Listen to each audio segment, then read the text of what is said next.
জয় মা। জগতের মঙ্গল, জগতের মঙ্গল। অনেকেই সাপ দেখলে ভয় পায়, অনেকে সাপ দেখলে ভয় পায়, মনে করে সাপ দেখে সাপ কেটে ফেলবে, মেরে ফেলবে, ছোবল দেবে, তা বলে সাপকে মেরে ফেলে না। যদি সত্যি ভগবানের বিশ্বাস হয়, বিশ্বাস থাকে, তবে সাপ তো একটা জীব, মায়ের একটা বাহন, অর্থাৎ আমাদেরই মতন ভক্ত।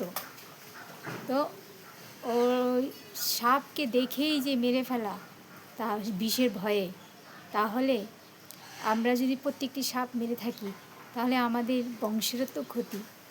তাই আমরা অমৃত পেতে গেলে আমরা বিষাধরকেও আমরা অমৃত ভাবতে হবে, বিষাধর সাপকেও আমরা অমৃত ভেবে ঈশ্বরকে স্মরণ করব। যে ঈশ্বরকে যদি স্মরণ করে থাকো, তখন কোনো জীব তোমাকে ক্ষতি করতে পারবে না, এমনকি বাঘ, ভল্লুক, সিংহও ক্ষতি করতে পারবে না। ভগবানের শরণাপন্ন সবসময় থাকবে। আসবে বিপত্তি, আসবে বিপদ, আসবে বিপদ দূর হয়ে যাবে। কেন জানেন? আপনি যেই নামের দ্বারা অমৃত বেঁধেছেন শরীরে, সেই অমৃতের দ্বারা আপনার সব বিপদ কেটে যাবে।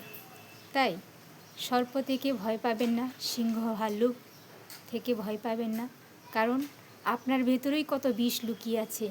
সেই বিষগুলোকে বের করুন। সর্প বিষ থেকে মুক্তি পান, নিজের ভেতরের বিষগুলো বের করে ফেলুন।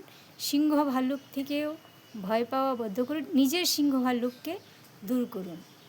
নিজের ভেতরে প্রেম উদয় করুন, প্রেম হলেই অমৃত উদয় হবে। তাই অমৃত উদয় যখন হবে, তখন আপনার কোনো ভয় থাকবে না। তাই জীবের মাঝেই প্রেম, জীবের মাঝে প্রেম বিলান, জীবেই প্রেম দেবে। জীবের ভেতরে ঈশ্বর আপনাকে রক্ষা করবে। জীবকে প্রেম করতে বলেছে এবং জীবও জীবকে প্রেম করার পুরো অধিকার দিয়েছে।